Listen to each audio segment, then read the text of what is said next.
The next person I'm going to introduce, I met yesterday and sat in the car with him for a while. And it's always good to meet a new IVAW member, you know? It's like, I have a lot of brothers in my family, and now I have a lot, like 800 brothers in my family. So the IVAW members are, you know, like a family, and everybody takes care of each other, and it's a really great place to be most of the time, except when they're telling dirty jokes. But anyway, we were talking about Josh, and Josh has been a great addition, from what I hear, to the Colorado crew. The Colorado crew is a very unique group of people, not like any of the other regions of our country. And I was really excited. I was telling TJ yesterday in the restaurant in Denver, I was really excited to come out and hang out with the Colorado crew. And so I got to meet another member of the Colorado crew, and he is going to tell you his story. His name is Joshua Earl. Yeah!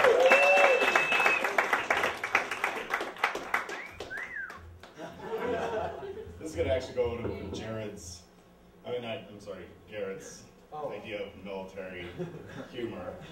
And I'm sure we've all had weird stories like this before, but I know a guy in my squad, his name was John Pfeiffer.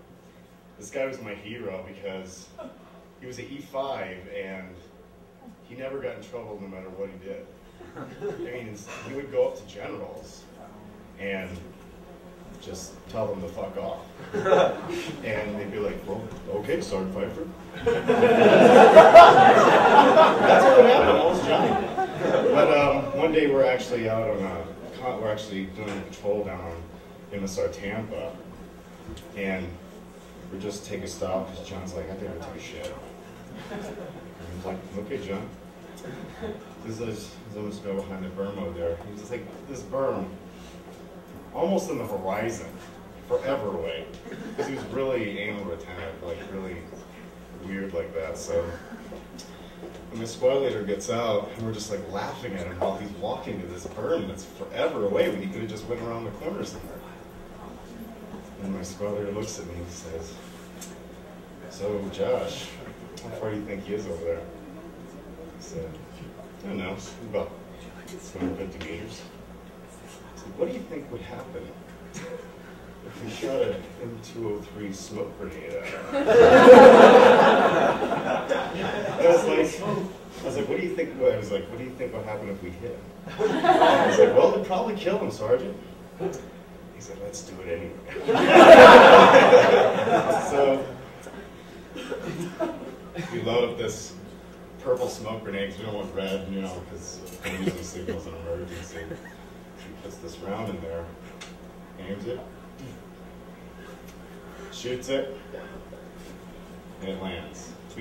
So he misses. It's kind of far away, so we grab a yellow smoke grenade. He puts it in there, and he freaking shoots it right by John. He lands out there, and John comes running outside the berm, pulling up his hands, and he tries to act freaking cool about it. He just comes right back, walks right back up. He's like, what's going on? You guys ready? He's like, what the fuck, John? We just shot a grenade at you. I don't see anything. There's smoke everywhere. You're covered in some yellow smoke. So that was John. He never showed any emotion on anything. And that's where he was with officers. Just never showed any emotion. So we laughed about that for about 3 months. Another quick little story I had was, has anybody out there been to Albatha?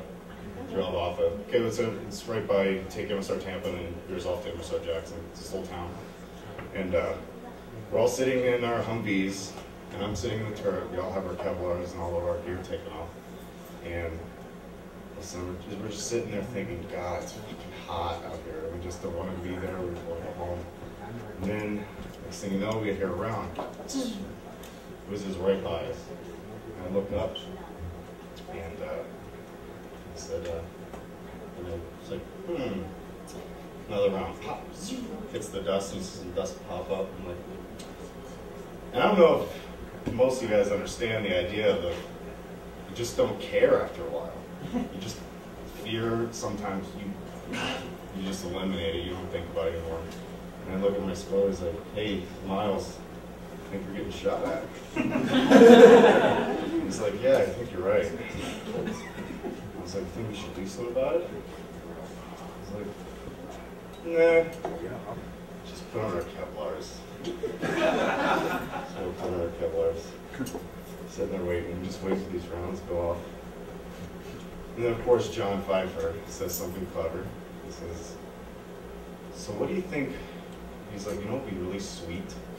And I was like, what's that, John? One of us got shot in the leg or something. We need to go home.